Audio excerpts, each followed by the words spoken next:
কারণ যাকে এই অভ্যুত্থানের পরে রাষ্ট্রপ্রধান বানানো হয়েছে উনি লন্ডনে গিয়ে সিজদা করে আসেন এবং পৃথিবীর ইতিহাসে এমন ঘটনা আছে কিনা যে সরকার প্রধান, অন্তর্বর্তীকালীন সরকার প্রধান এবং রাজনৈতিক দলের ভারপ্রাপ্ত চেয়ারম্যান একই সাথে প্রেস কনফারেন্স করে। ওই দিনই সরকার লন্ডনে বেঁচে দিয়ে আসছে। সরকার, এই অন্তর্বর্তীকালীন সরকার, ডক্টর মোহাম্মদ ইউনূস, ওই দিনই সরকারটা লন্ডনে বেঁচে দিয়ে আসছে। ইতিমধ্যে আপনার মিডিয়া এখানে যারা আছেন, বিশেষ করে মিডিয়া নিয়ে আমি অনেকদিন ধরে কাজ করছি, মিডিয়ার সাথে মিডিয়ার ভাই যারা আছেন, যারা ইতিমধ্যে নৈর্ব্যক্তিক, নির্মোহ, বস্তুনিষ্ঠ সংবাদ পরিচালনা করতে চান,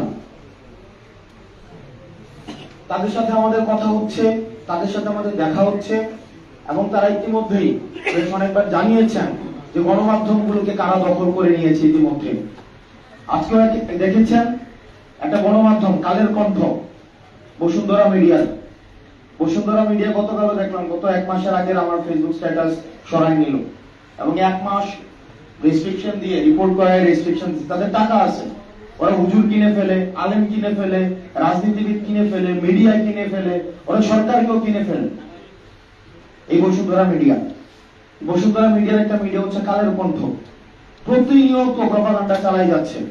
এটা কে দখল করছে এটা আপনারা ইতিমধ্যেই জানেন। চাকরি করেন কিন্তু আমাদের কাছে আবার এইসব বলেন। এটা গিয়াসউদ্দিন মামুন এটাকে দখল করছে না? একদম পিন পতন নীরবতা আপনাদের মধ্যে, কিন্তু আপনাদের তো বেতনও দেয় না ঠিকঠাক ভাবে।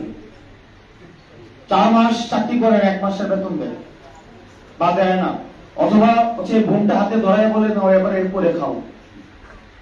মিথ্যা বলতেছি? আপনারা তো সামনাসামনি পার্সোনালি তো এগুলো বলেন, এটা তো মিডিয়ার বাস্তবতা। আপনাদেরকে ইভেন টাকা দিয়ে লাইসেন্স নিতে হয়, আইডি কার্ডটা নিতে হয়। বিভিন্ন বাংলাদেশে এরকম মিডিয়া আছে না? এখন এরকম অনেক জায়গায় আছে। সব জায়গায় আমরা দেখলাম মিডিয়া এখন বিক্রি একটা রাজনৈতিক দলের কাছে।